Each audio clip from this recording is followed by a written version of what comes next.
माझ्या जीवनात तुम्ही आणले हे उदाहरण जोडा. तुम्हाला वाटत असेल आता मी म्हातारा आहे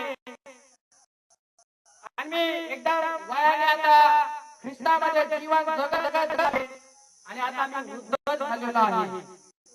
पण देवाच्या लोकांनो जरी डोक्याचे केस टिकले असतील, तुमचे शब्द मम होत असतील, बाई बाई करत असतील, तुम्हाला कदाचित शब्द समजत नसतील किंवा उमजत नसतील किंवा कळत नसतील काही गोष्टी, पण ख्रिस्तामध्ये तुमचं जीवन तुम्ही आजपर्यंत जगत जगत जगत जगत जगत आलेले आहेत. आणि जसे तुम्ही म्हातारे होतात जगाच्या नजरेने म्हातारे होतात,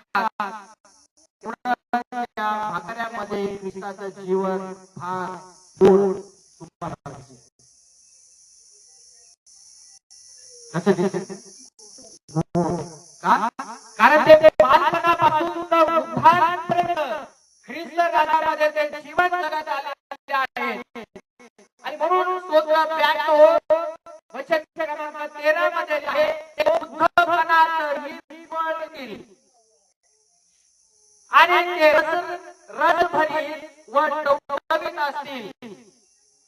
आणि बघा, जे लोक वृद्ध आहेत आणि त्यांनी आपलं जीवन ख्रिस्तामध्ये, ख्रिस्ताच्या वचनात आणि ख्रिस्ताच्या सेवेमध्ये मुळावलेलं आहे, जर त्यांच्या सेवा कार्यामध्ये त्या काळामध्ये तो गोडवा होता, वचनात सांगायचा तो गोडवा होता, आणि जसं जसं ते म्हातारे होत चाललेले आहेत त्यांच्यामध्ये अजून तो गोडवा वाढत वाढत चाललेला आहे.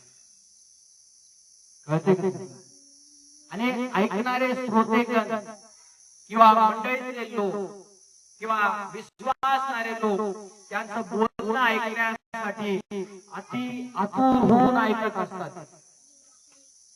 मंत्रमुग्ध होणारे त्यांचे अनुभव तुम्हाला मला बघायला मिळेल.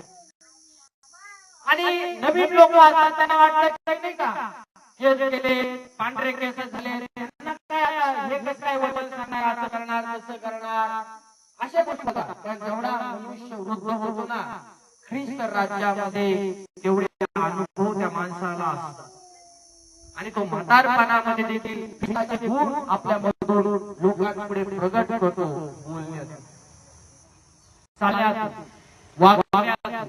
आणि म्हणून परमेश्वराच्या वचनामध्ये तुम्हाला